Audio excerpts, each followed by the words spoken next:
Cumprimento a igreja com a paz do Senhor Jesus, amém. Glória a Deus.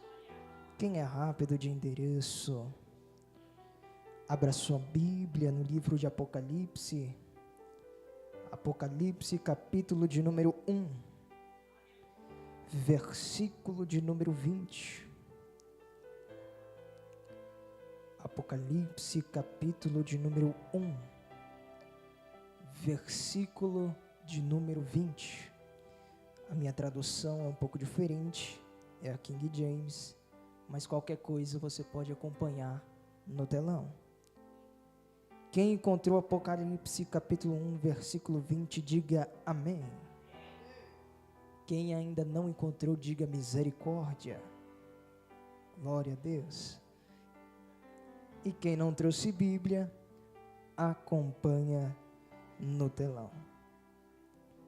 Peço que vocês prestem bastante atenção nisso aqui, que o esboço ele está um pouco imenso, tem bastante conteúdo aqui, então peço que vocês prestem bastante atenção na mensagem que vai ser ministrada, até porque através de cada tópico que vai ser ministrado, vai ter uma grande revelação por detrás.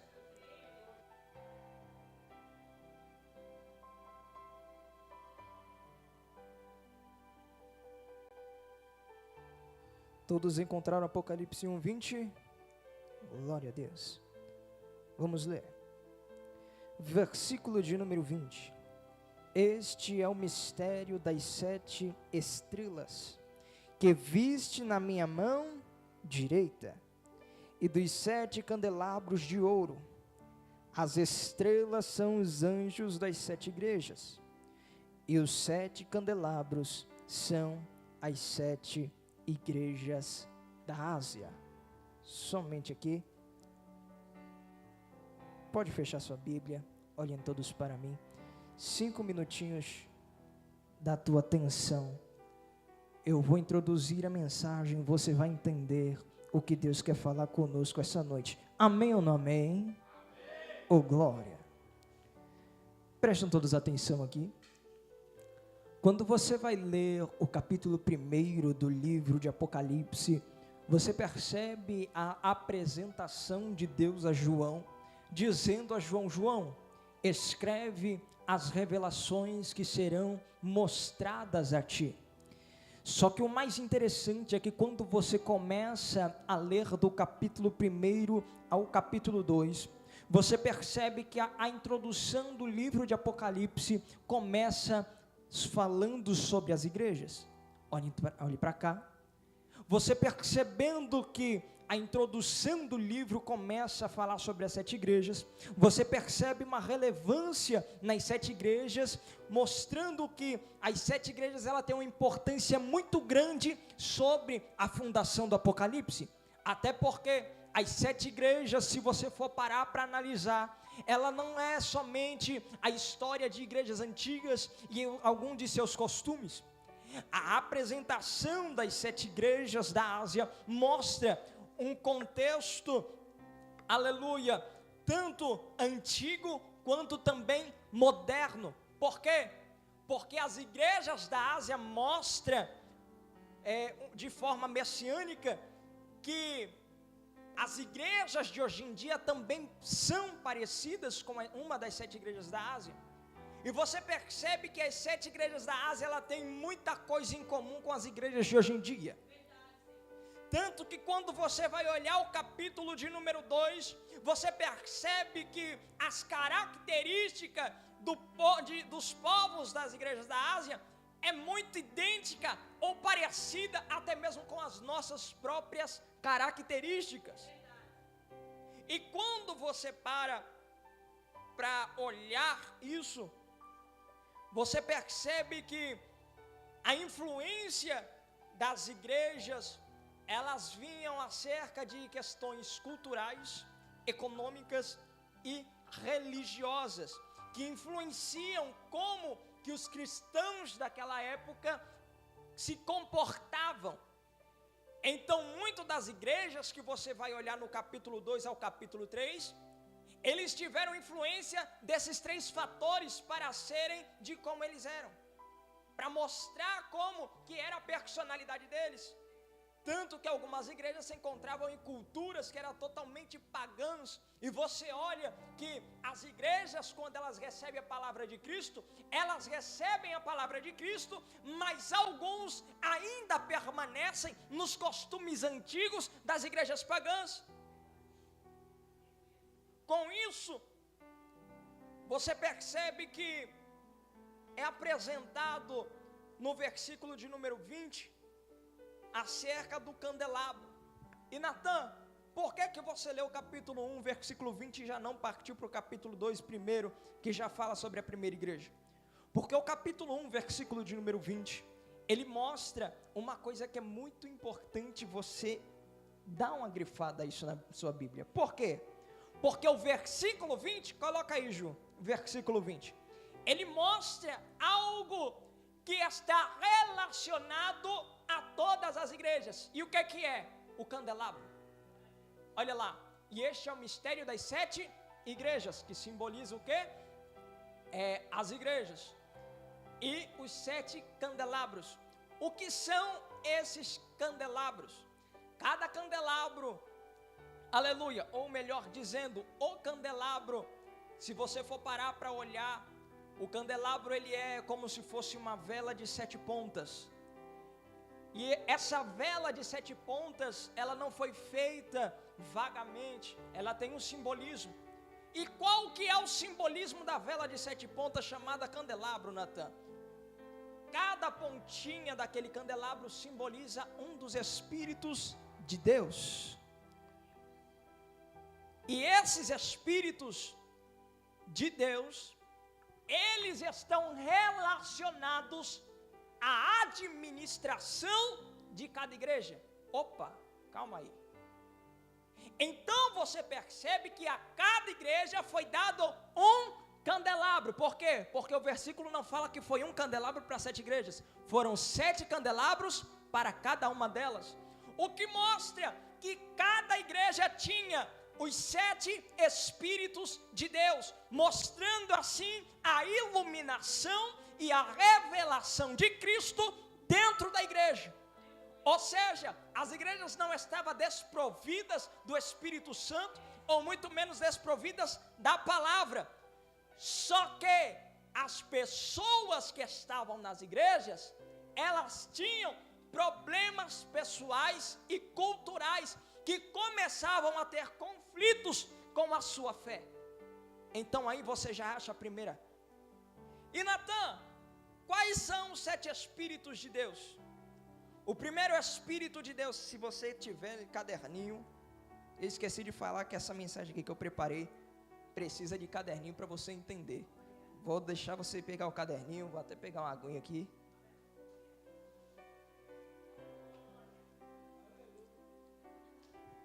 Que isso aqui vai ter revelação, vai ter boa.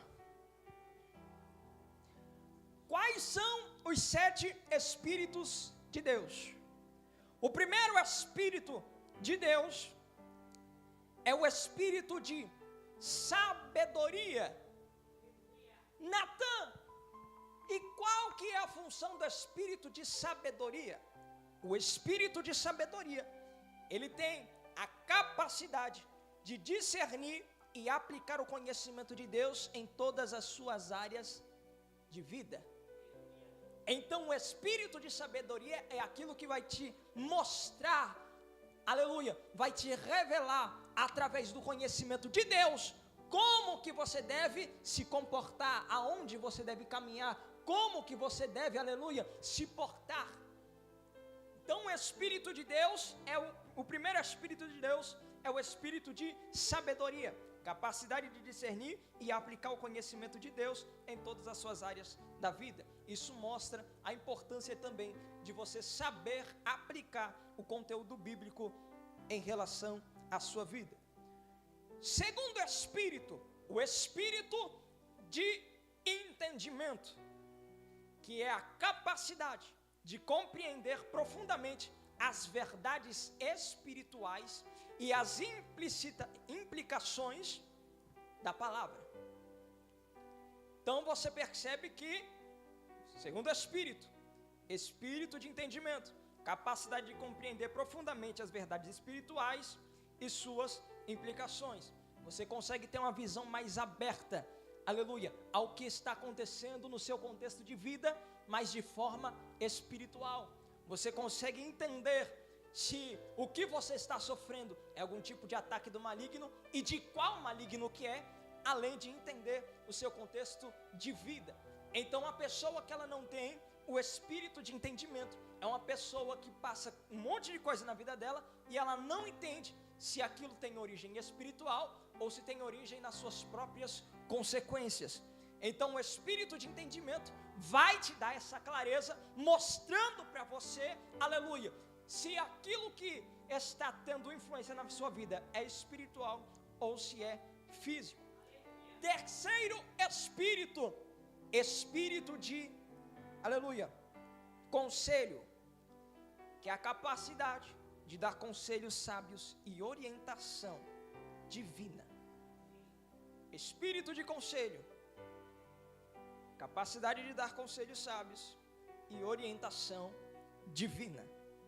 É a capacidade de você ter, aleluia, sempre uma palavra de Deus para o próximo, sendo essa palavra de Deus uma orientação para que a vida dele venha caminhar no sentido certo.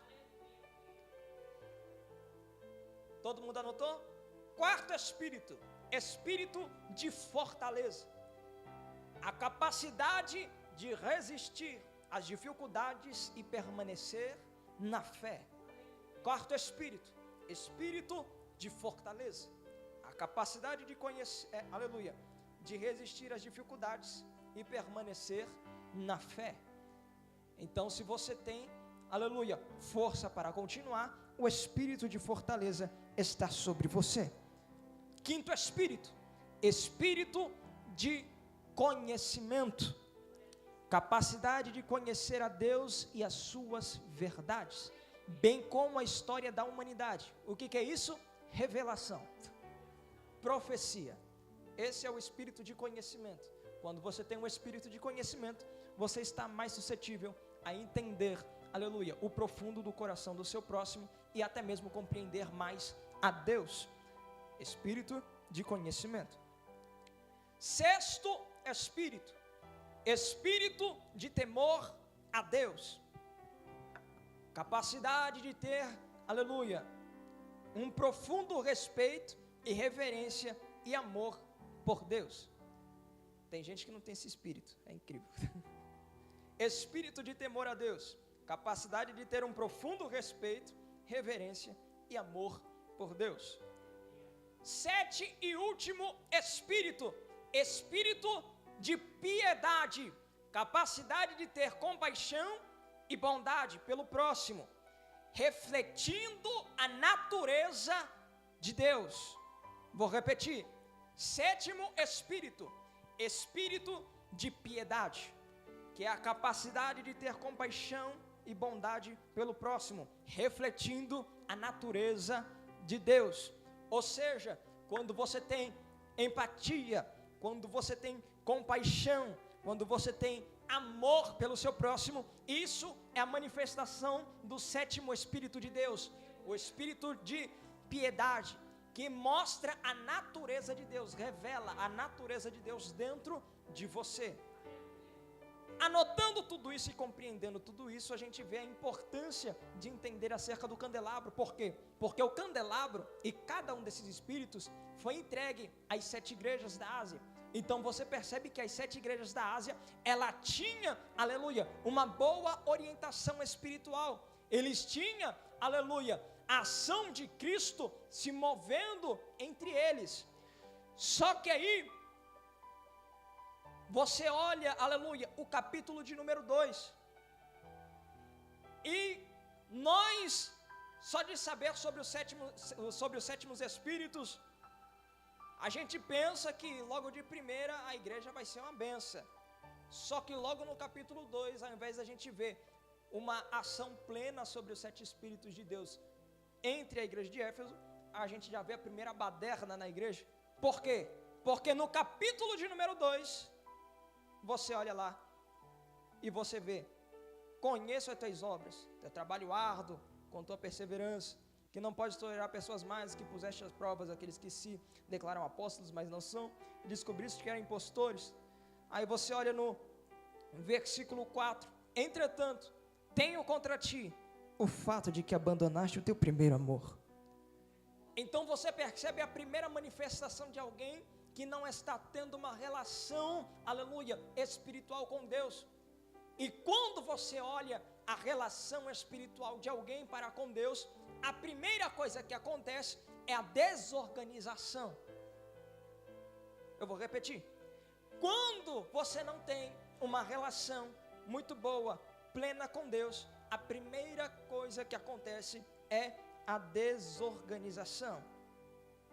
Com isso você olha que a igreja de Éfeso, ela tinha os 7 Espíritos de Deus, só que ela era uma igreja que não sabia como utilizar, como se aprofundar nesses 7 Espíritos. Então você olha, e tem uma coisa muito interessante, que se você olhar o primeiro versículo, coloca o capítulo 2 de Apocalipse, versículo 1. Tem uma coisa muito top nesse versículo, presta bem atenção. Ao anjo da igreja que escreve, assim declara aquele que tem as 7 estrelas na mão, e anda no meio dos 7 candelabros de ouro. Lembra que eu disse que tudo isso é simbólico? As 7 estrelas simbolizam as igrejas da Ásia, e os candelabros simbolizam o Espírito de Deus. Você olha no capítulo 2, versículo 1, e toda a introdução de cada igreja mostra ou uma necessidade, um chamado, ou a natureza de Deus. Então é isso mesmo. Ou você percebe que cada igreja, cada introdução de cada igreja mostra um chamado, uma necessidade ou algum tipo de juízo de Deus. Então você percebe que logo na introdução, a introdução para a igreja de Éfeso não é uma introdução em vão. A introdução que é mostrada na igreja de Éfeso é uma introdução proposital. Por que Deus fala sobre as 7 igrejas e sobre os candelabros de ouro? Porque se você for olhar no versículo de número, aleluia, no versículo de número 5, coloca o versículo de número 5, 2:5, isso. Se você for olhar o versículo de número 5, um dos juízos que a igreja de Éfeso vai receber está de acordo com a introdução. Perceba, recorda-te, pois, de onde caíste, e arrependa-te, e volta a praticar as primeiras obras, porquanto se não arrependeres, em breve virei contra ti e tirarei o quê? O seu candelabro do seu lugar. Quando Deus fala que vai tirar o seu candelabro do seu lugar, lembra que candelabro simboliza os 7 Espíritos de Deus? O que Jesus está dizendo?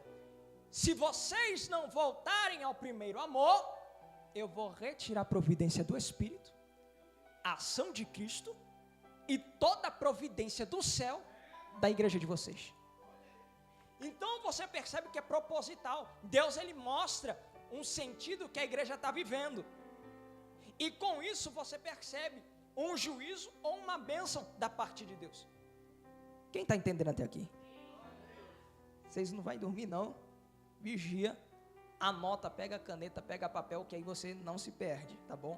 Que aqui eu mostrei o meu esboço para o Tiago ali, para o Wallace. Os dois esbugalhou o olho assim e falou: misericórdia, vai dar tempo de pregar tudo isso? Calma. Calma que dá tempo e eu vou resumir, tá bom? Mas foi praticamente um livro que eu escrevi aqui mesmo. Pegou aí o caderninho, caneta? Então, vamos voltar. Então você percebe que o capítulo 2, versículo 1 mostra, aleluia, algo que a igreja de Éfeso, ela é dependente, que é o candelabro, né? Quando você olha que Jesus, ele retira no versículo 5 o candelabro, ele está tirando a providência do Espírito, a ação de Cristo e toda a providência do céu, a igreja de Éfeso. Só que com isso você percebe que a igreja de Éfeso, ela não é uma completa bagunça. Por quê? Porque a igreja de Éfeso, ela tem elogios e também tem críticas. A cada igreja que você olha no Apocalipse, elas têm elogios e têm críticas. Quando você olha os elogios, aleluia, da igreja de Éfeso, você percebe que a igreja de Éfeso tem bastantes elogios. Um dos primeiros elogios é que a igreja de Éfeso sabe trabalhar. A igreja de Éfeso sabe fazer. Eles não tinham, aleluia, receio de ir para a obra e fazer, aleluia, o que deveria ser feito. Eles faziam, eles trabalhavam para Cristo, eles tinham fôlego para poder, aleluia, ir e comunicar o evangelho. A segunda coisa, eles eram perseverantes. A igreja de Éfeso, aleluia, eles tinham força e não era qualquer coisa que abalava a igreja de Éfeso. A igreja de Éfeso era uma igreja que era muito enraizada na palavra de Cristo. Terceira coisa, eles não toleravam pessoas más. A igreja de Éfeso odiava, aleluia, pessoas que praticavam a maldade. Quarta coisa, eles tinham conhecimento. Eles chegavam aos pastores, aos líderes, e faziam prova deles para ver se eles eram alguém que realmente pregava a Cristo, se eles eram verdadeiros ou se eles eram falsos. Então você percebe que a igreja de Éfeso, ela tinha os seus prós, ela tinha todas essas coisas que cobriam eles e faziam com que a igreja de Éfeso ainda permanecesse de pé. Por mais de suas críticas, eles ainda estavam lá. Se você for fazer uma análise aprofundada de cada característica da igreja de Éfeso, você percebe que eles tinham bastante fôlego, eles não eram fáceis de desistir, tinham um caráter genuíno e princípios cristãos, tinham discernimento e conhecimento da verdade, e tinha fé por mais das dificuldades que eles encontravam. Então a igreja de Éfeso era uma igreja que você olha para a igreja de Éfeso e por mais que ela tenha, aleluia, o juízo sobre ela, é uma igreja que ela tem promessa também.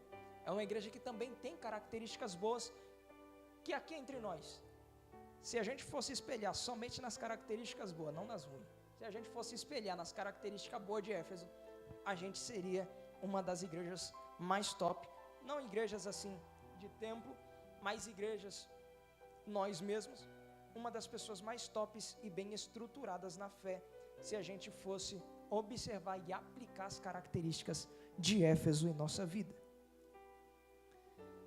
Quando você olha a segunda igreja da Ásia, você olha a igreja de Esmirna, que é a igreja que é chamada de igreja fiel. Se você for parar para analisar o contexto histórico de Esmirna, Esmirna, ela era uma cidade influente da província romana, conhecida por sua beleza e pelo comércio próspero e a lealdade ao Império Romano. Esmirna também era um centro cultural, aleluia, um centro imperial, onde cidadãos eram obrigados a adorar o imperador como Deus. A igreja de Esmirna era perseguida por se recusarem a adorar o imperador e eles eram perseguidos pelos judeus por conta da sua fé. Então você tem em Esmirna uma cultura e uma história totalmente diferente da igreja de Éfeso. Uma igreja que era próspera, uma igreja que, aleluia, eles tinham mais dificuldades também com a feitiçaria e o paganismo. Você tem aqui a igreja de Esmirna, que a principal inimiga da igreja de Esmirna era Roma. Você olha a igreja de Esmirna e você percebe que Roma oprimia a igreja de Esmirna. Se você for parar para analisar a história, você percebe que a igreja de Esmirna, ela não foi perseguida por um ou por dois governadores de Roma, mas sim por 4 governadores de Roma, conforme os séculos vai se passando. O primeiro governador foi Nero, que ele governou de 54 a 58 depois de Cristo, iniciou, aleluia, a perseguição aos cristãos, culpando eles pelo incêndio de Roma, que na verdade foi causado, aleluia, por uma guerra. Depois vem Domiciano, em 81 a 96 depois de Cristo, que exigiu que todos os cristãos do Império Romano adorassem somente a ele. Depois você tem Trajano, que vem de 98 a 117 depois de Cristo, estabeleceu uma regra, uma lei no meio de Esmirna, mostrando que ser cristão era algo ilegal. E depois, por último, veio Marco Aurélio, em 161 até 180 depois de Cristo, que foi um dos principais inimigos da igreja de Esmirna, onde foi ele que martirizou Policarpo, o queimando vivo por conta de sua fé.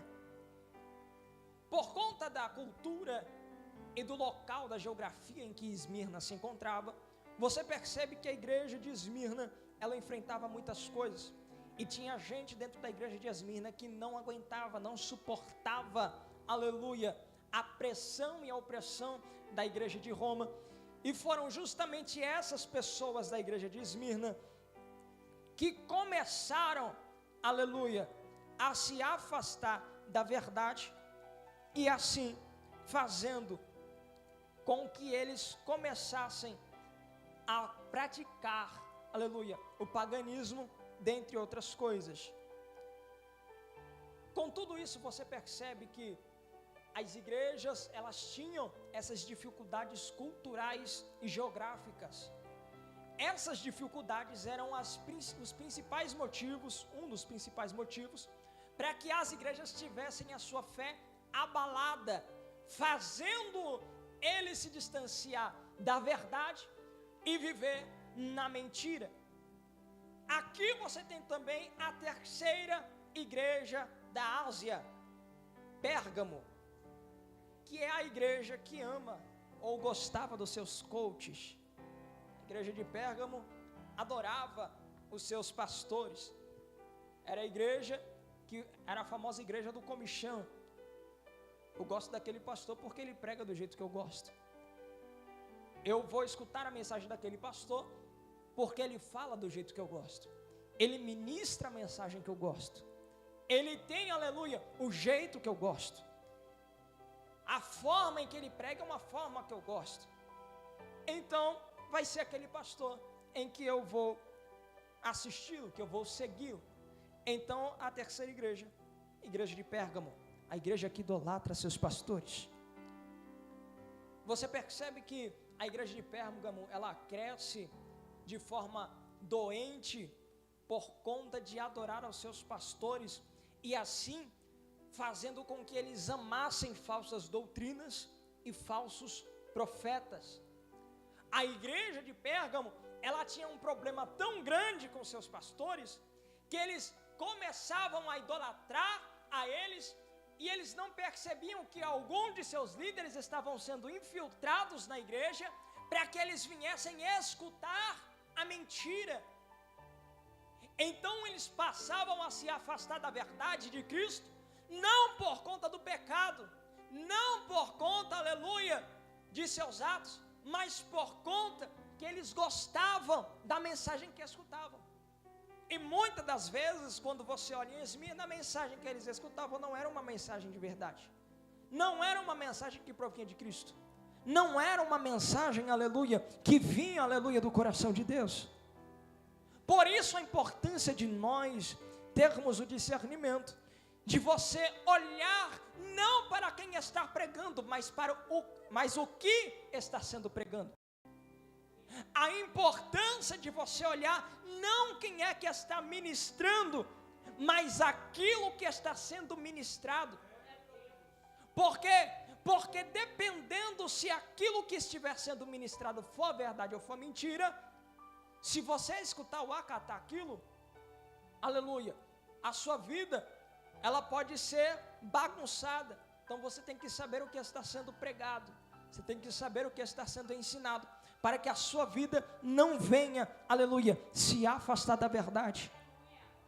Por isso que os bereanos, eles não analisavam o pregador em si. Primeiro eles olhavam a mensagem que estava sendo pregada, e através da mensagem que estava sendo pregada, eles tinham, aleluia, o discernimento de quem estava pregando e qual que era a característica do pregador. Por isso, aleluia, que quando você olha a igreja de Éfeso, Éfeso conseguia saber quem era falso e quem era, aleluia, verdadeiro pastor ou apóstolo. Por quê? Porque eles olhavam a mensagem, analisavam a fonte da mensagem e dava o discernimento. Eles tinham discernimento se era realmente um pastor ou se não era. Com isso você olha a igreja de Pérgamo, e era uma igreja que ela tinha problema com os seus pastores. A quarta igreja da Ásia é a igreja de Tiatira. A igreja de Tiatira é a igreja conhecida como a igreja sexualizada. Por quê? Porque a igreja de Tiatira, eles tinham um problema sério com a doutrina de Jezabel. Diferente de algumas igrejas que têm problemas com falsos pastores ou falsos ensinos, a igreja de Tiatira, ela tinha problema com os profetas ou as profetisas da igreja. A igreja de Tiatira, ela tinha problema com as revelações ou as profetadas da igreja. Por quê?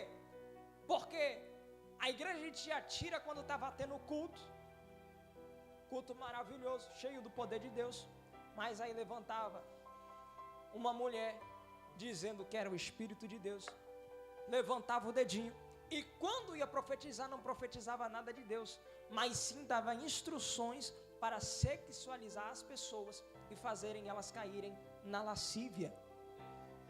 Então, o problema da igreja de Tiatira não era nem o ensino em si, mas era as profecias que começavam a entrar no meio do povo e fazer com que eles criassem doutrinas.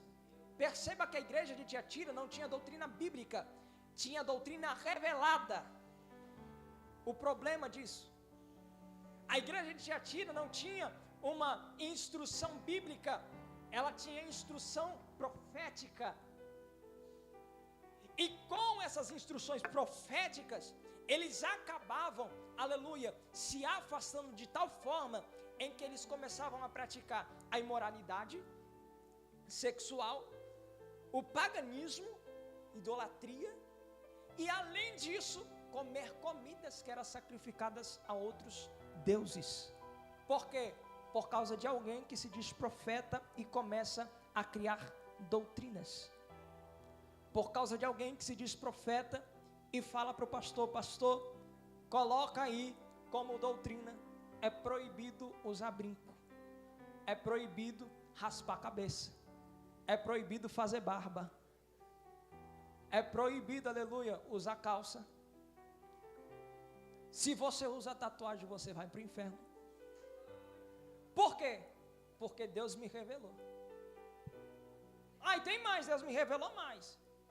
Se você não pegar aquela varoinha lá, Deus está falando para ti que Ele vai te fulminar de fogo. Então trata lá de pegar a varoinha, que a varoinha é benção. Olha o nível de profecia que a igreja de Tiatira tinha. A irmãzinha levantava e começava a praticar, aleluia, a profetizar coisas que são, para nós aqui que tem conhecimento, é absurdo. E essas doutrinas que era revelada, que faziam as pessoas saírem da igreja de Tiatira. Essa doutrina que era revelada fazia que as pessoas se distanciassem de Deus. E quantas das vezes você não olha hoje em dia, e por causa da doutrina de algumas igrejas, pessoas deixaram de ser cristãs? Porque Deus revelou, porque Deus mostrou, porque eu vi um texto isolado na Bíblia e agora eu faço de doutrina. O problema disso, e pessoas hoje em dia não têm mais vontade de voltar para a igreja, por quê? Porque a forma em que foi mostrado a palavra e o evangelho foi uma forma totalmente distorcida. Além disso, pessoas que hoje em dia você olha e é acostumada, fissurada em revelação. Ela não consegue escutar, parar 10 minutinhos para escutar a palavra. Ela precisa de um profeta de meia em meia hora levantando para entregar uma chavinha de carro ou de casa. Porque é uma pessoa que é firmada não na palavra, mas sim na revelação. Então a igreja de Tiatira tinha esse problema. Era um problema muito comum na igreja de Tiatira. O problema das falsas profecias. E com isso, a igreja de Tiatira, ela era similada, ela era parecida com a igreja de Éfeso, por conta de tolerar Jezabel, gostar de falsos profetas ou profetisas, gostar da imoralidade sexual, comiam alimentos e tinham um coração duro para arrependimento.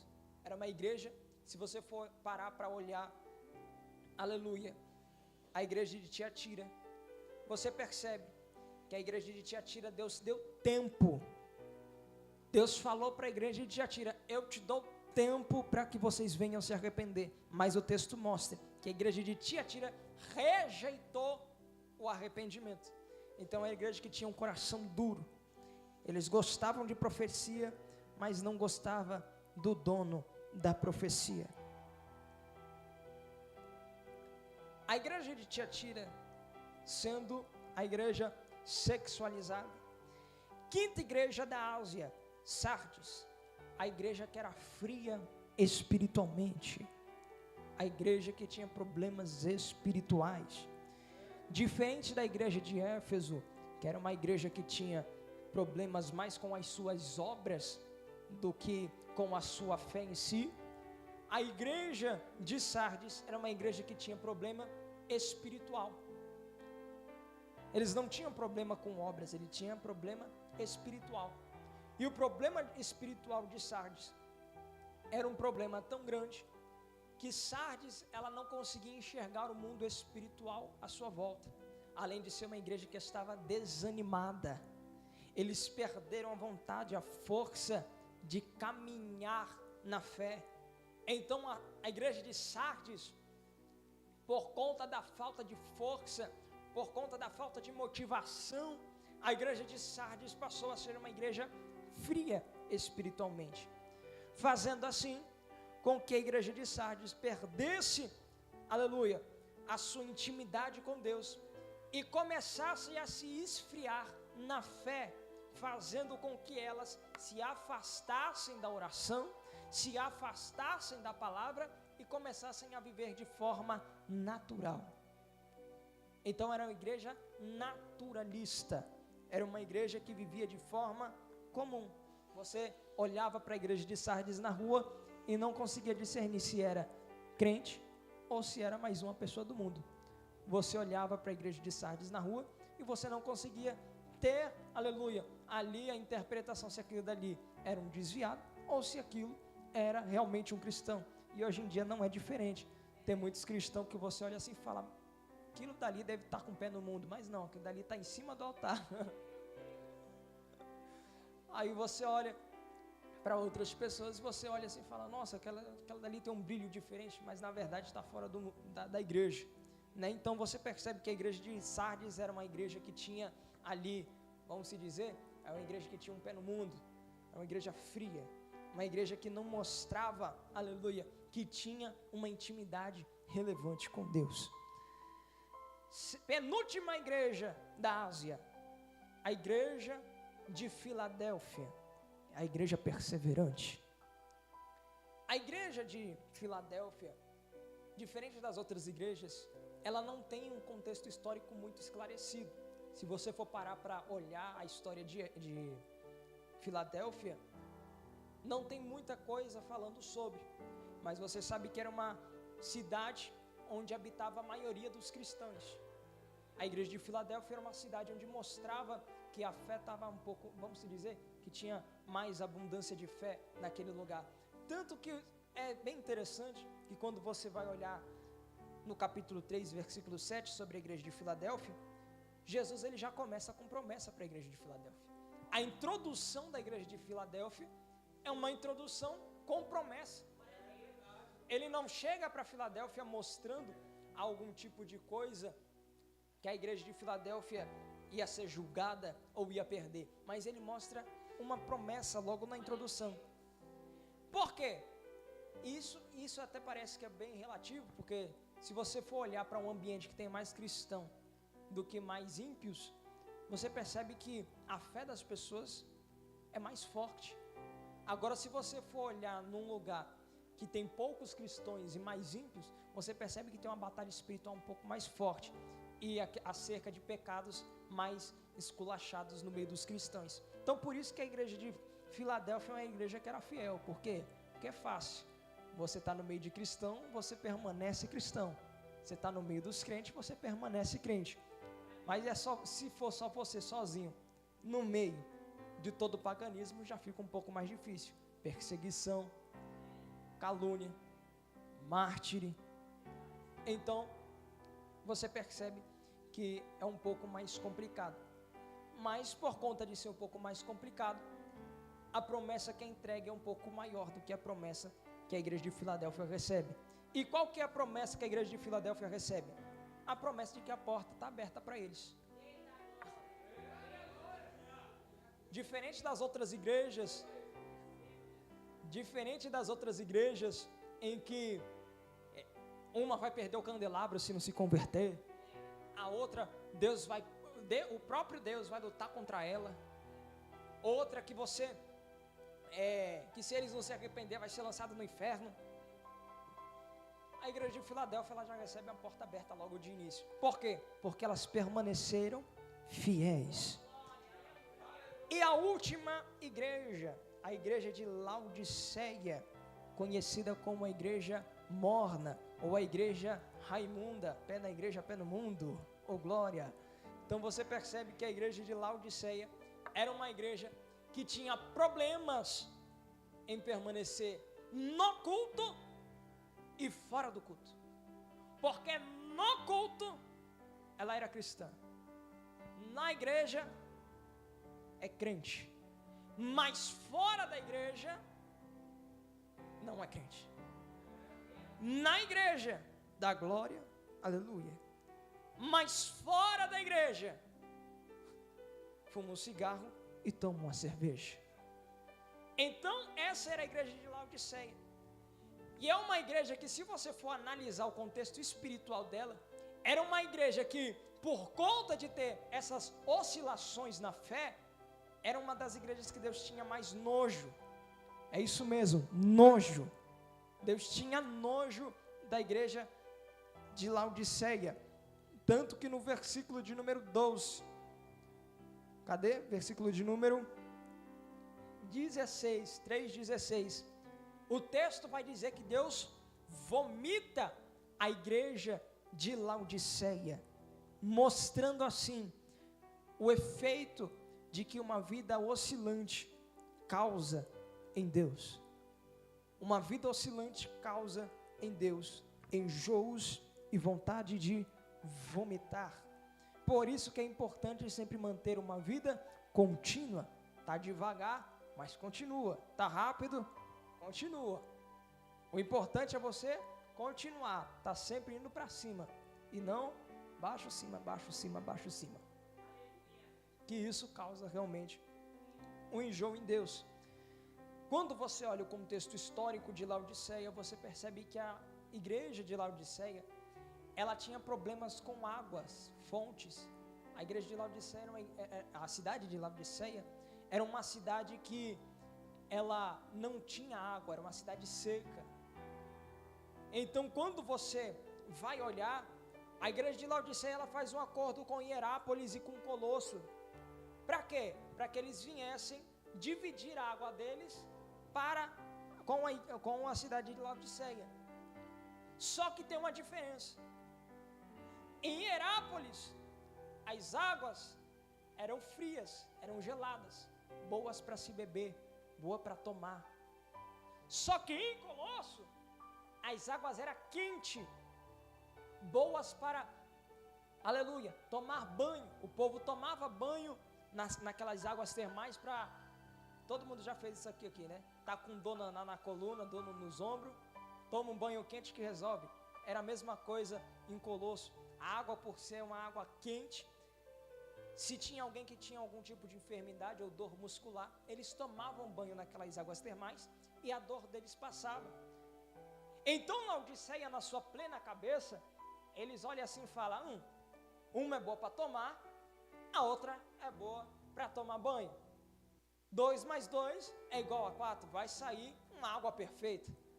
Só que a igreja de Laodiceia, quando vai fazer, aleluia, a ligação das 2 águas, as 2 águas se tornam mornas. E o contexto histórico fala que as águas sendo mornas, quando eles iam tomar, batia no estômago, o estômago embrulhava. Eles tomavam a água que saía da fonte, aleluia, da mistura das 2 fontes, e quando eles tomavam, o estômago não aguentava, tomava e dava enjoo, era na hora. Então, por que Deus no versículo 16 fala que Ele vomitaria a igreja de Laodiceia pelos seus feitos? Porque a igreja de Laodiceia, aleluia, era como se fosse a mistura das 2 fontes.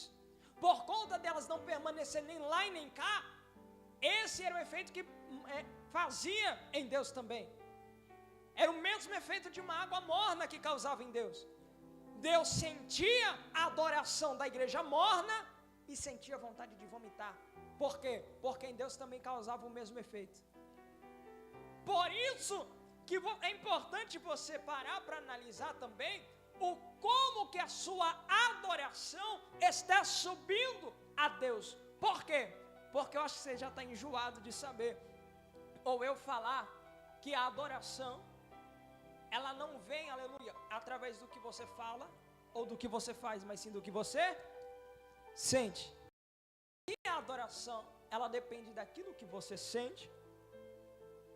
Quando você tem, aleluia, um coração rancoroso, um coração totalmente corrompido, e você vai adorar a Deus de bom grado, aquilo dali causa, aleluia, como se fosse uma mistura na sua adoração.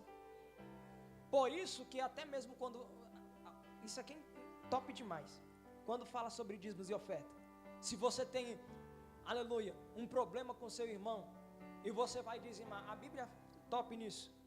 Se você tiver problema com seu irmão e for dizimar, não coloca o seu dinheiro no gasofilastra, deixa em cima do altar, vai lá reconciliar com teu irmão, e depois que vocês já tiverem apertado a mão e ficado tudo em paz, vai até o altar, pega sua oferta e deposita. Por quê? Porque se você for fazer algo para Deus e você tiver com seus sentimentos corrompidos, o que vai subir para Deus não é um sentimento de adoração, é o sentimento de rancor que está subindo. Por isso que é importante você quando você for adorar, você sempre for adorar de coração limpo. Por quê? Porque o seu coração, marca isso aqui, a forma em que está o seu coração é a forma em que vai subir a sua adoração. A forma em que está o seu coração é a forma que sobe a sua adoração. Se você está com o seu coração rancoroso, se você está com o seu coração pesado, se você está com o seu coração, aleluia, totalmente mastigado pela mágoa, o que é que você acha que vai subir? A mágoa, o rancor que está dentro do seu coração que vai subir para Deus. Por isso que Deus rejeita esse tipo de adoração, porque não cheira bem a narina de Deus. Por isso que quando você for adorar, quando você for ofertar, ou quando você for, aleluia, fazer qualquer coisa para Deus, sempre esteja de coração limpo, para que a sua adoração não venha causar repulsa em Deus. A mistura é algo que é perigoso. A mistura é algo que é nocivo. Por isso que o nosso coração tem que ser exclusivo para Deus. E quando a gente fala de exclusivo para Deus, a gente está falando disso, de ter o nosso coração preparado somente para Ele. Por isso que o seu coração precisa se manter limpo, para que a sua adoração suba também de forma limpa.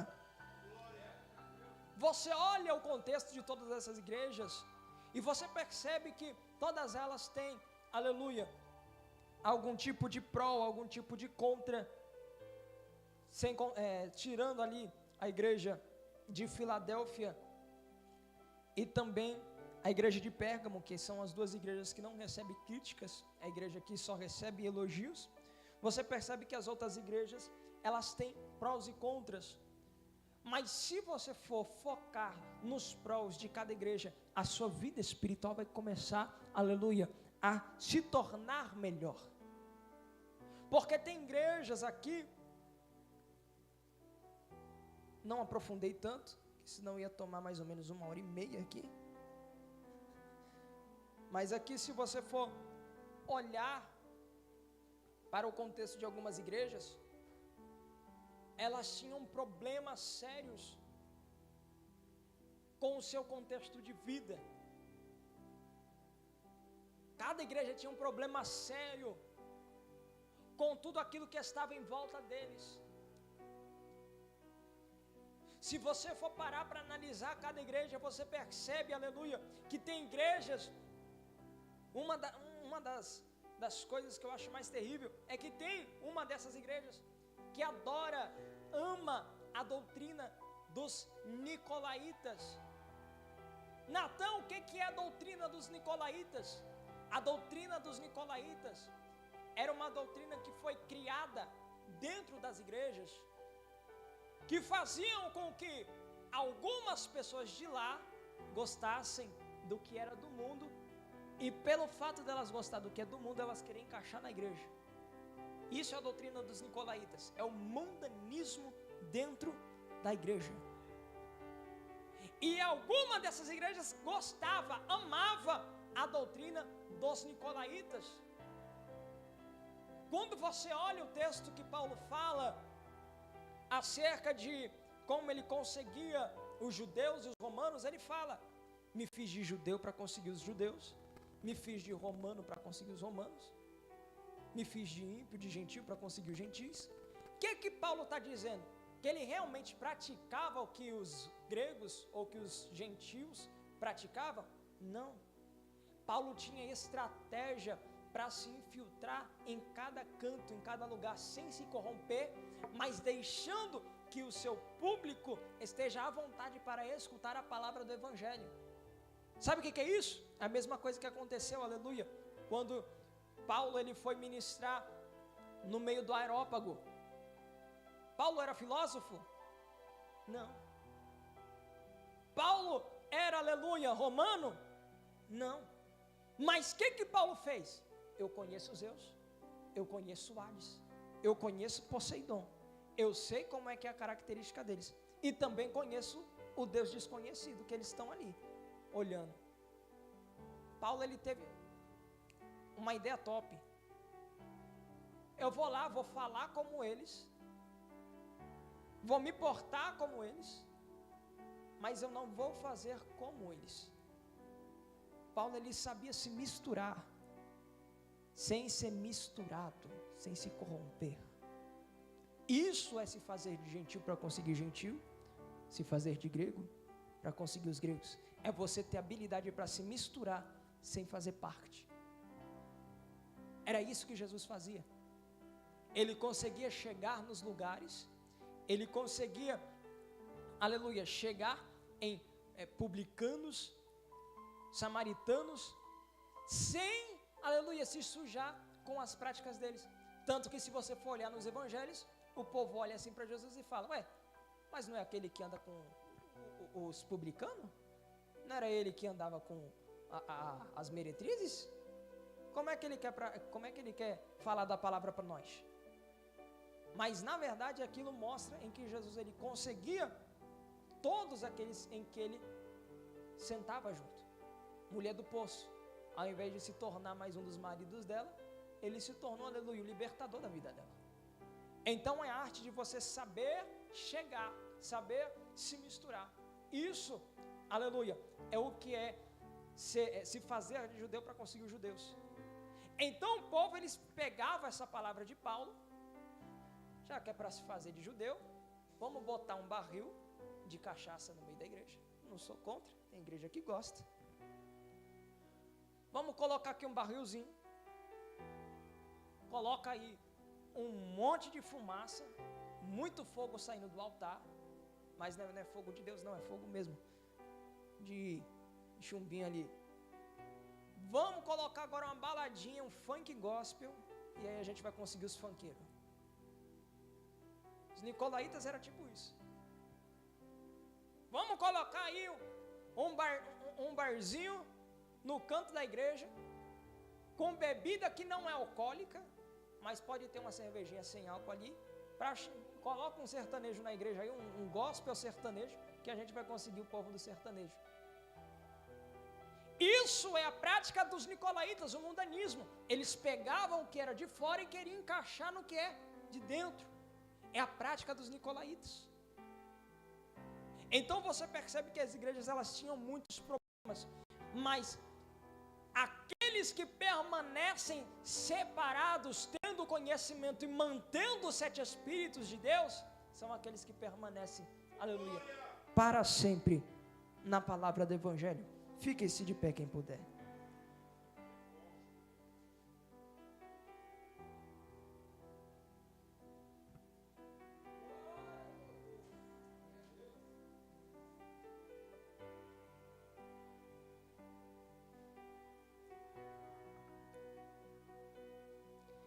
Quem entendeu sobre as 7 igrejas da Ásia? Se alguém quiser